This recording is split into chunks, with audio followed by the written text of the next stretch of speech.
See, biofuels are an integral component of the global energy security platform. There are multiple energy transition paths which are being followed, and biofuels, I would say, is one of them. India is also not new in adopting it.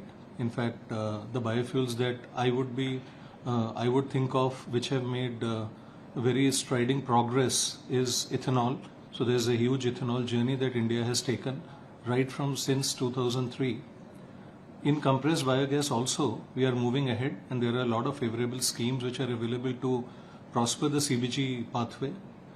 There is a dialogue about sustainable aviation fuel for aviation side also, and so therefore there are multiple pathways which are there. Now, as we stand today, India has already done 20% of ethanol blending, and going forward, if what you are asking is, would multiple pathways remain, would fossil fuel remain? Yes. So right up to 2035, 2040, this journey of biofuels or any other alternative energy would not be so much that it replaces the fossil fuels. So fossil fuels are continuing to stay here, and by 2040, I mean, there are no firm figures for it, but I think all the biofuels, they will keep on taking a larger space in the energy matrix.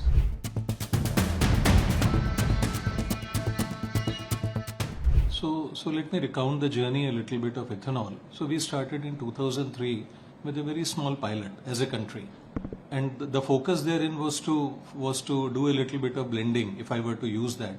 Today, when we look back, India has done since 2003 to 2026 what Brazil could do in maybe double the time. So in 23 years, but most of the momentum has come with favorable capacity creation of distillation capacities. I would say in the last mostly 5 years, we were at 5% in 2021, and today we are at 20%. Going forward, we have already launched E85 on the 5th of June this year, along with the automotive manufacturers. Like on 3rd of June, Hero Moto launched their flex fuel vehicle. On the 4th of June, Maruti launched. They are the two major two-wheeler and four-wheeler manufacturers. And 5th of June, in a very humble beginning, the oil companies launched flex fuel, which is E85. Now to say, so E20 is here to stay for a while because the stability of E20 needs to be captured, and the path forward will be a calibrated approach. There is already a report which is still to come out, and which will be talking about the journey. So far, whatever journey we are doing is what was released as an Niti Aayog roadmap in 2021 on the Environment Day. And today we are proud to say that we are at 20%, and I think we should also look at it from the recent global situation of energy, and look at ethanol in a very positive way. That, where do you get energy security from? It is from a domestically made product. So going forward, I think this path will go up only, but maybe a calibrated path, because all the ecosystem has to work together. The vehicles have to come on fold.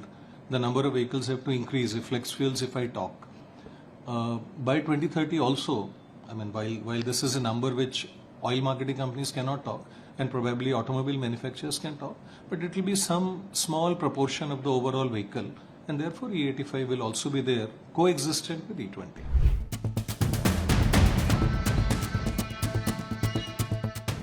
So chemically, ethanol is a carbon chain 2, that is C2H5OH. Whereas the petrol that you are using is somewhere much higher in the range between C8 to C10 or C12.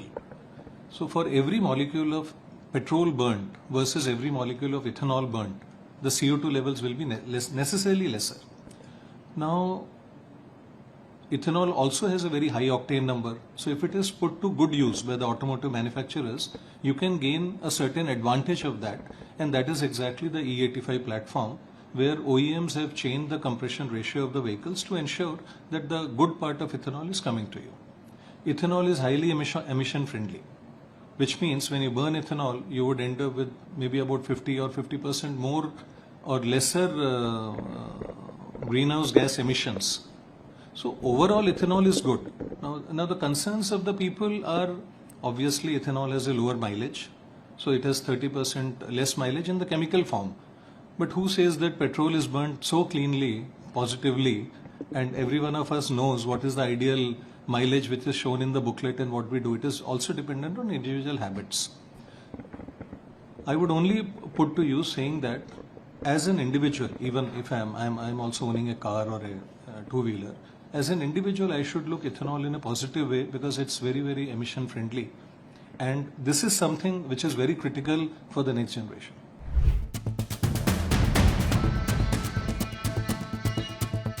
Transition fuels. Transition fuel means alternate fuels. So biofuels is one of them.